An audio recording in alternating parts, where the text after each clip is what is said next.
नमस्कार। The truth story channel में आपका स्वागत है। आज हम बात करेंगे होलिका दहन की। बुराई पर अच्छाई की जीत का प्रतीक बनती है होलिका दहन की यह पौराणिक कथा। होली का त्यौहार रंगों और खुशियों का प्रतीक है, लेकिन इसके पीछे एक गहरी पौराणिक कथा भी जुड़ी हुई है जिसे हम होलिका दहन के रूप में मनाते हैं। यह पर्व हमें याद दिलाता है कि चाहे बुराई कितनी भी शक्तिशाली क्यों ना हो, सत्य और धर्म की ही विजय होती है। होलिका दहन की कहानी हमें न केवल धार्मिक आस्था से जोड़ती है, बल्कि जीवन में नैतिक मूल्यों का भी पाठ पढ़ाती है। भारत देश में होली का उत्सव 2 दिनों तक मनाया जाता है। पहले दिन होलिका दहन होती है, जिसे छोटी होली भी कहते हैं। इस दिन अग्नि जलाई जाती है, जो पौराणिक कथाओं में प्रतीक है बुराई के अंत और अच्छाई की विजय का। अगली सुबह रंगों की होली खेली जाती है, जो आपसी प्रेम और सद्भावनाओं को दर्शाती है। आपको होलिका दहन की कहानी के बारे में जानकारी प्राप्त होगी, जिसके लिए आपको यह ब्लॉग अंत तक सुनना पड़ेगा। जानते हैं क्या है इसके पीछे की कहानी। हिरण्यकश्यप नाम का एक राजा कई असुरों की तरह अमर होने की कामना करता था। इस इच्छा को पूरा करने के लिए उन्होंने ब्रह्मा जी से वरदान पाने के लिए कठोर तपस्या की। प्रसन्न होकर ब्रह्मा जी ने हिरण्यकश्यप को वरदान स्वरूप उसकी 5 इच्छाओं को पूरा किया कि वह ब्रह्मा द्वारा बनाई गई किसी भी प्राणी के हाथ नहीं मरेगा, न चाहे दिन हो या रात हो, किसी भी हथियार से पृथ्वी या आकाश में अंदर या बाहर नष्ट नहीं होगा, पुरुषों या जानवरों, देवों या असुरों द्वारा नहीं मरेगा। वह अप्रतिम हो कि उसके पास कभी न खत्म होने वाली शक्तियाँ हों और वह सारी सृष्टि का एकमात्र शासक हो। वरदान प्राप्ति के बाद हिरण्यकश्यप ने अजय महसूस किया। जिस किसी ने भी उसके वर्चस्व पर आपत्ति जताई, उसने उन सभी को दंडित किया और मार डाला। हिरण्यकश्यप का एक पुत्र था प्रहलाद। प्रहलाद ने अपने पिता को एक देवता के रूप में पूजने से इनकार कर दिया। उसने विष्णु में विश्वास करना और उनकी पूजा करना जारी रखा। प्रहलाद की भगवान विष्णु के प्रति आस्था ने हिरण्यकश्यप को क्रोधित कर दिया और उसने प्रहलाद को मारने के लिए कई प्रयास किए, जिनमें से सभी असफल रहे। इन्हीं प्रयासों में एक बार राजा हिरण्यकश्यप की बहन होलिका ने प्रहलाद को मारने के लिए अपने भाई का साथ दिया। विष्णु पुराण के अनुसार होलिका को ब्रह्मा जी से वरदान में ऐसा वस्त्र मिला था जो कभी आग से जल नहीं सकता था। बस होलिका उसी वस्त्र को ओढ़कर प्रहलाद को जलाने के लिए आग में आकर बैठ गई। जैसे ही प्रहलाद ने भगवान विष्णु के नाम का जाप किया, होलिका का अग्निरोधक वस्त्र प्रहलाद के ऊपर आ गया और वह बच गया, जबकि होलिका भस्म हो गई। मान्यता है तब से बुराई पर अच्छाई की जीत के उत्साह स्वरूप सदियों से हर वर्ष होलिका दहन मनाया जाता है। होलिका दहन की कथा पर पाप धर्म की विजय का प्रतीक है। होलिका दहन से कुछ जुड़ी अद्भुत पौराणिक कथाएं भी सुनने को मिलेंगी आपको।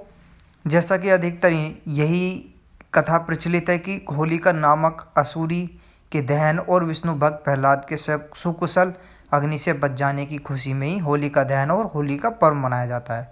परंतु इसके अलावा भी होलिका दहन की कुछ और कथाएं हैं, जैसे भगवान शिव और कामदेव की कथा। जब भगवान शिव की पत्नी सती ने अग्नि में प्रवेश किया और अपने पिता दक्ष द्वारा भगवान शिव को दिखाए गए अपमान के कारण मृत्यु को गले लगा लिया, तो वह पूरी तरह से टूट गए थे। उन्होंने अपने कर्तव्य को त्याग दिया और गंभीर ध्यान में चले गए। इससे दुनिया में विनाशकारी असंतुलन पैदा हो गया, जिससे सभी देवता चिंतित हो गए।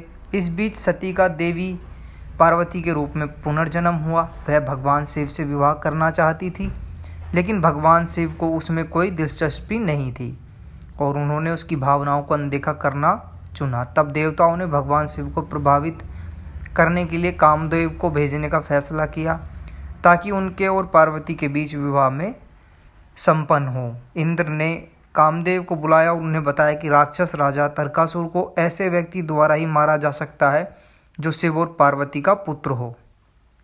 इंद्र ने कामदेव को भगवान शिव में प्रेम जगाने का निर्देश दिया, ताकि वह पार्वती से शादी करने के लिए राजी हो जाए। कामदेव अपनी पत्नी रति के साथ अपने कार्यों को पूरा करने के लिए भगवान शिव के पास गए।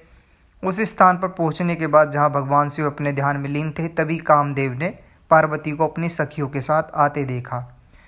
ठीक उसी क्षण भगवान शिव भी अपने ध्यान समाधि से बाहर आ गए।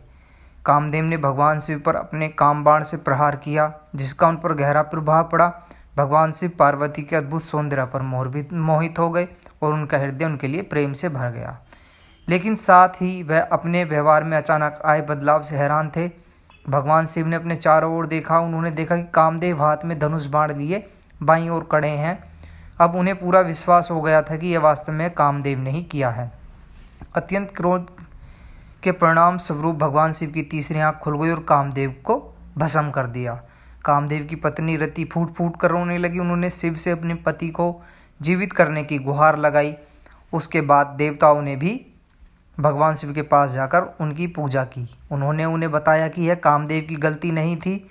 उन्होंने उन्हें तारकासुर की मृत्यु का रहस्य भी बताया। तब देवताओं ने उनसे कामदेव को एक बार फिर से जीवित करने का अनुरोध किया। तब तक भगवान शिव का क्रोध शांत हो चुका था और उन्होंने देवताओं से कहा, कामदेव द्वापर युग में कृष्ण और रुक्मणी के पुत्र के रूप में जन्म लेंगे। संबर नाम का एक राक्षस उसे समुद्र में फेंक देगा। वह उस राक्षस को मार डालेगा और रति से शादी करेगा, जो समुद्र के पास एक शहर में रह रही होगी। तब से कामदेव को भगवान शिव द्वारा भस्म होने को होली का दहन और उनके पुनर्जन्म की खुशी को होली के रूप में मनाया जाता है। ऐसी एक कहानी है भगवान श्री कृष्ण और पूतना की। एक प्रचलित कथा श्री कृष्ण और पूतना नामक राक्षसी की ही। जब भगवान कृष्ण गोकुल में बड़े हो रहे थे, मथुरा के राजा कंस ने उन्हें खोजने और मारने की कोशिश की। कंस ने कृष्ण के मिलने तक सभी बच्चों को मारने के लिए राक्षसी पूतना को भेजने का फैसला किया। उसने कंस के राज्य में सभी शिशुओं को बेरहमी से मारना शुरू कर दिया। उसने पड़ोसी राज्यों में भी शिशुओं को मारना शुरू कर दिया। चुपचाप घरों में घुसकर वह बच्चों को उठा लेती जब उनकी माताएं या तो सो रही होती या घर के कामों में व्यस्त होती थी। वह खेतों में काम करने वाला माता पिता के बच्चों का अपहरण भी कर लेती थी। राज्य के सभी बच्चों को ख़त्म करने की अपनी खोज में पूतना कृष्ण गांव के पास पहुंची। वह सूर्यास्त के बाद गांव में दाखिल हुई ताकि कोई उसे पहचान न सके। वह जहां भी जाती लोगों को यशोदा और नंदराज के नवजात शिशु के बारे में बात करते सुनती थी। नन्हे बालक के दिव्य रूप को देखकर हर कोई मंत्रमुग्ध नजर आ रहा था। पूतना ने तुरंत जान लिया कि यह वह बालक है जिसे उसे उसकी तलाश थी। उसने रात गांव के बाहर बिताने और सुबह कृष्ण जी के घर जाने का फैसला किया। पूतना ने एक सुंदर स्त्री का वेश धारण किया और यशोदा और नंद के घर पहुंची। जहां यशोदा ने उनकी अच्छी तरह से स्वागत किया, उसने अपना परिचय दिया और यशोदा से अनुरोध किया कि वह उसे कृष्ण जी को खिलाने की अनुमति दे। यशोदा ने भी सोचा कि सुंदर युवती कोई देवी थी। पूतना के अनुरोध पर सहमत हो गई माता यशोदा। पूतना ने नन्हे कृष्ण जी को गोद में उठा लिया और उसे खिलाने लगी। अपने जहरीले दूध का स्तनपान उसे कराने लगी। उसने सोचा कि कुछ ही मिनटों में कृष्ण जी निर्जीव हो जाएंगे। इसकी बजाय पूतना को अचानक ऐसा लगने लगा जैसे वह छोटा लड़का उसके जीवन को चूस रहा हो। उसने कृष्ण जी को अपने से दूर करने की कोशिश की, लेकिन ऐसा करने में असमर्थ रही। बच्चे को डराने के लिए वह अपने मूल रूप में वापस आ गई। वह हवा में उड़ने लगी ताकि बच्चा डरकर उसे छोड़ दे, लेकिन सब व्यर्थ था। कृष्ण जी ने उसे जाने नहीं दिया और अंततः पूतना के पूरे जीवन को चूस लिया। पूतना का निर्जीव शरीर भूमि पर गिर पड़ा। तब से ही पूतना जैसी बुराई के अंत के प्रतीक के रूप में होली का दहन करने की मान्यता है। वहीं वैज्ञानिक कारण क्या है? होलिका दहन की आग से निकलने वाली गर्मी वातावरण में मौजूद हानिकारक सूक्ष्म जीवों को नष्ट कर देती है। यह प्रक्रिया वातावरण को शुद्ध करने का कार्य करती है और संक्रमण फैलने की संभावना को कम करती है। दूसरा, होलिका दहन के समय लोग अग्नि की परिक्रमा करते हैं, जिसे होली की परिक्रमा कहा जाता है। यह शरीर के रोग प्रतिरोधक क्षमता को बढ़ाने में मदद करता है। भारत एक कृषि प्रधान देश है और होली के समय सभी फसलों की कटाई से पहले का होता है। इस समय वातावरण में नमी अधिक होती है, जिससे फसलों पर फंगस कीटों का हमला हो सकता है। होलिका दहन की गर्मी से वातावरण में मौजूद फंगस और हानिकारक कीटों का नाश होता है। इससे किसानों को फसलों को बचाने में मदद मिलती है। आज के दौर में होलिका दहन की प्रासंगिकता बनी हुई है, हमें याद दिलाता है कि अपने जीवन में अहंकार, क्रोध, ईर्ष्या और नफरत को जलाकर प्रेम, सद्भाव और सच्चाई का मार्ग अपनाना चाहिए। जब हम इस पर्व को पूरी श्रद्धा और आस्था के साथ मनाते हैं तो यह हमें आंतरिक और शुद्धि, सकारात्मक और प्रेरित करता है। होली का दहन का महत्व समझ लेते हैं क्या है।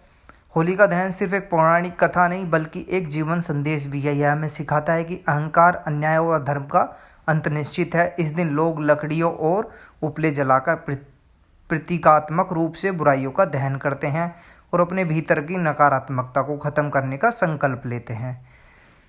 पहले अहंकार का नाश होता है पर हमें सिखाता है कि अहंकार अंत निश्चित है। सत्य की जीत होती है, बुराई चाहे कितनी भी बड़ी हो, अंत में जीत सच्चाई की ही होती है। आत्मिक शुद्धि मिलती है। होलिका दहन के माध्यम से नकारात्मकता को जलाकर सकारात्मक ऊर्जा ग्रहण करना चाहिए। अब होलिका दहन की परंपराएं क्या हैं।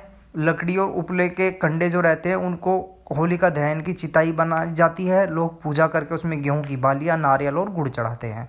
अग्नि प्रज्वलित करने के बाद परिक्रमा करते हैं और सुख समृद्धि की कामना करते हैं।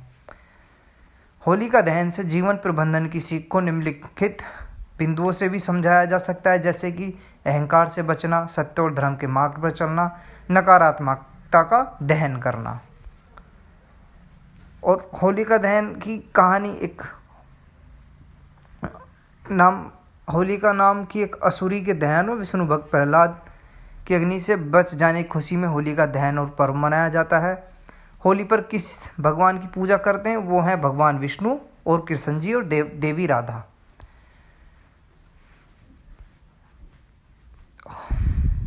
इसके साथ ये कहानी यहीं पर समाप्त करते हैं। अगर ये कहानी आपको अच्छी लगे तो चैनल को सब्सक्राइब करें, लाइक करें, शेयर करें और कमेंट ज़रूर करें। धन्यवाद। जय श्री कृष्ण। हर हर महादेव।